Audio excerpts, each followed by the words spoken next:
Blood Groups and Titans, a 5-part series in which I endeavour to show and explain DNA evidence of how and where the different races and rulership began. Introduction: Blood Groups and Skin Colour. I was a nursing sister in the 70s and 80s, working a few of those years at the Red Cross Blood Bank.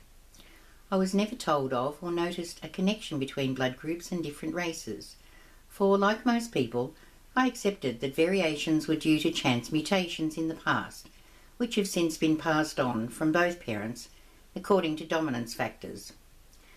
Most donors we saw in those days were Caucasian mixes, with O or A positive blood, and many less with B or AB, and fewer still of each type with rhesus negative.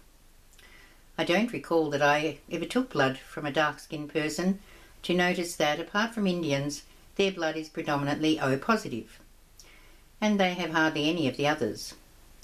I also had no idea that Europeans have the largest proportion of A blood in the world, and most Asians have B, until I later looked at blood group maps.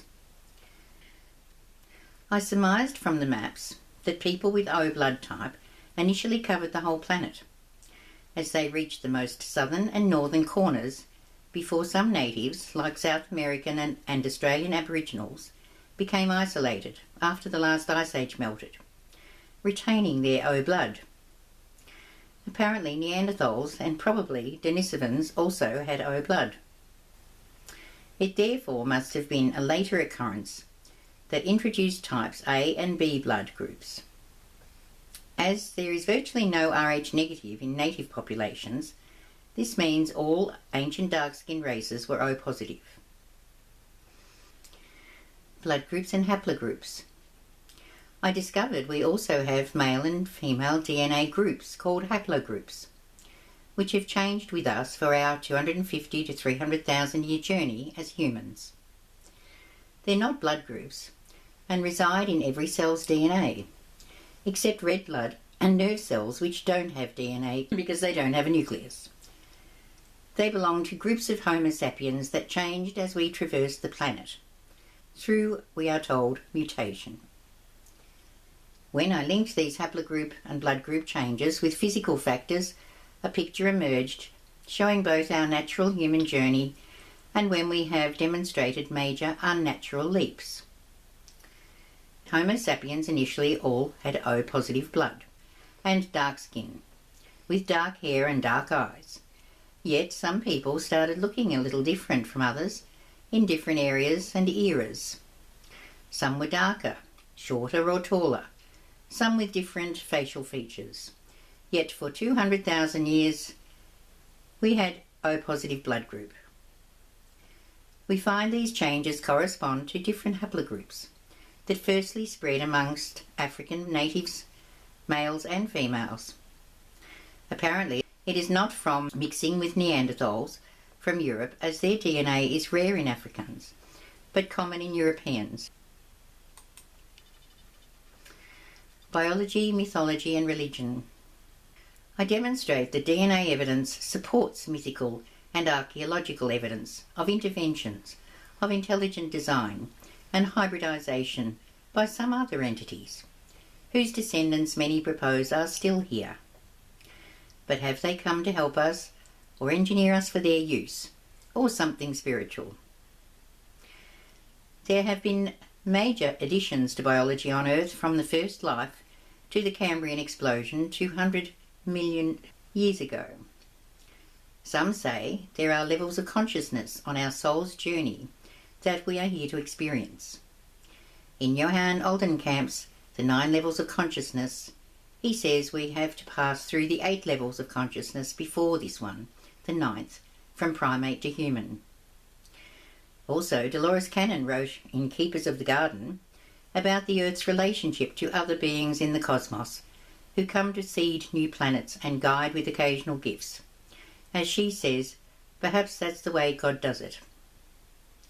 Perhaps demigods kick-started our humanity on God's behalf to develop our spiritual nature ready for the next dimension, or maybe demons came to produce slaves to serve them, or both. My study has shown several probable interventions over years. Either way, we are an amazing result. Notably, the last 50,000 years have seen the most dramatic changes.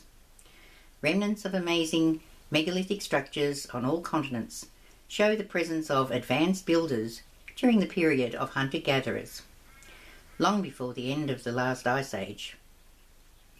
They can be dated by their inclination to the changing North Pole. At some time in the last 26,000-year precessional cycle, the gods left their human hybrids to reign, the rest of us, keeping their bloodline and knowledge separate and superior. I think they can now be traced and identified.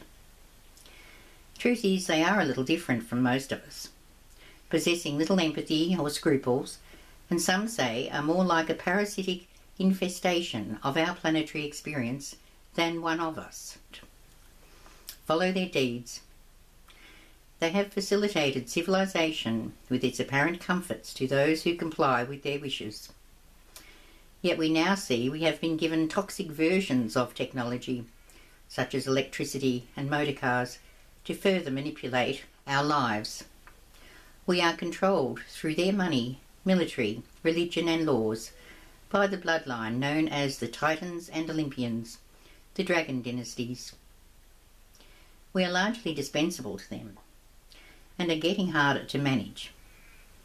More people are seeing the dark agenda behind the suffering and strife on this beautiful and abundant planet. This is a battle for our lives, our well-being, and possibly our spiritual freedom for another era.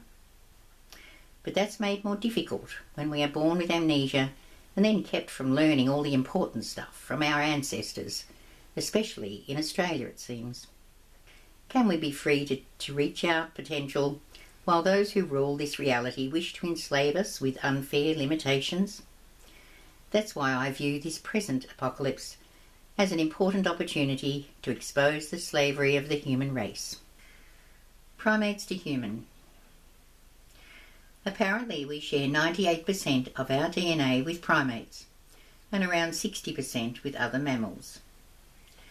Most of the DNA we share with animals is involved with bodily functions and processes such as digestion or making proteins and tissues, etc.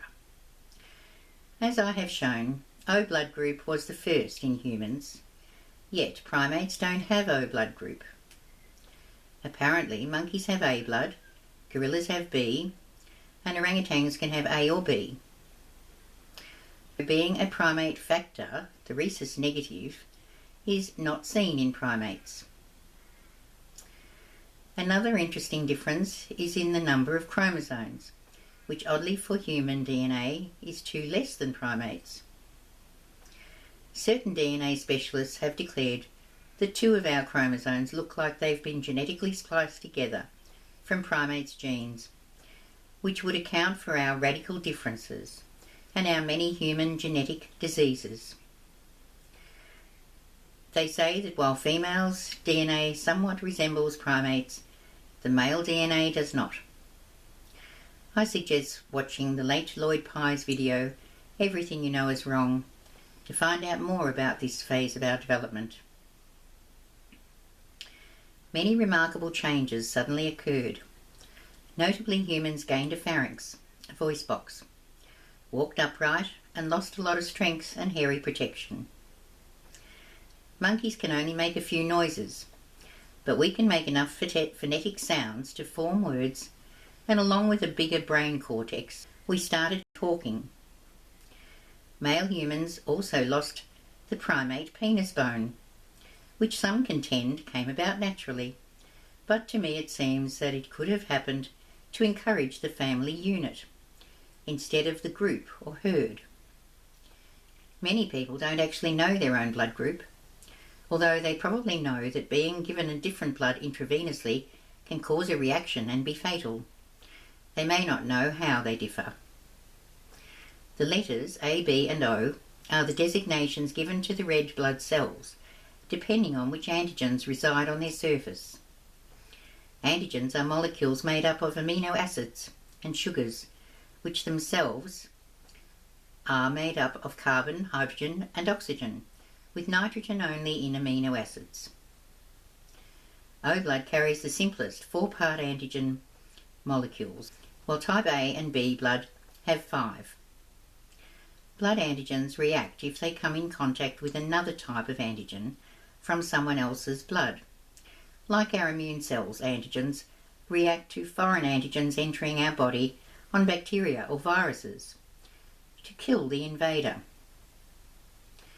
A different blood triggers the release of destructive chemical factors that reside inside cells for the purpose of breaking them down when it's time for that cell to die, not to kill the host.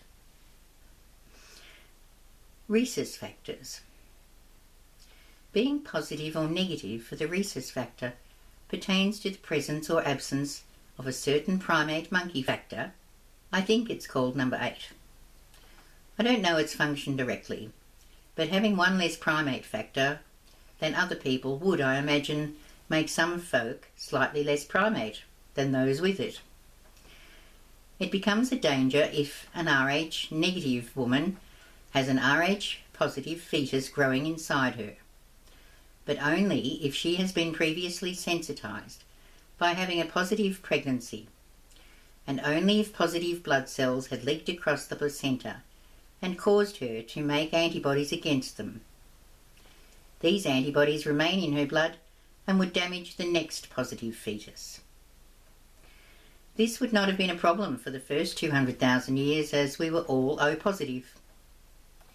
Many pregnancies used to miscarry due to this unknown problem, but nowadays it's mostly prevented, as Rh negative women are given an injection after each pregnancy to prevent her making antibodies to positive blood. Inheritance. If both a child's parents are Rh negative, the child will definitely be Rh negative. Otherwise, if only one parent is Rh negative, the child may be Rh positive or Rh negative. DNA and haplogroups. Our DNA, deoxyribose nucleic acid, is made up of 50% of the genes from each parent, arranged in 22 different pairs of chromosomes and 2 sex chromosomes.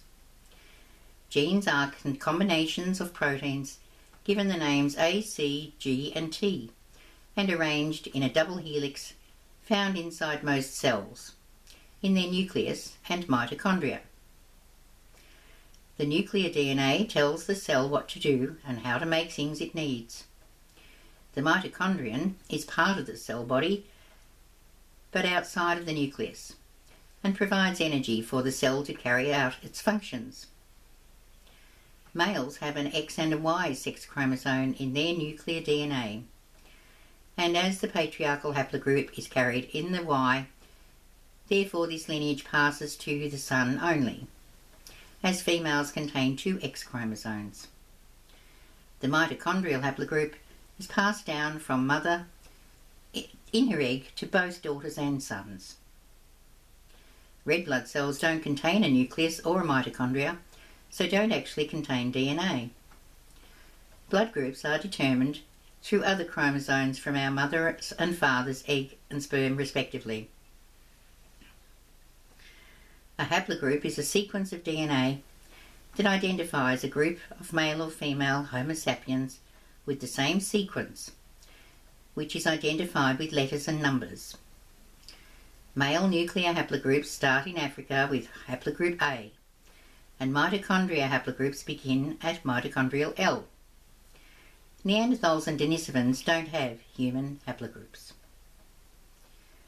Minor changes throughout regions and years are noted as subgroups of the same letter, having numbers and more letters added, such as A1 or mitochondrial L1C.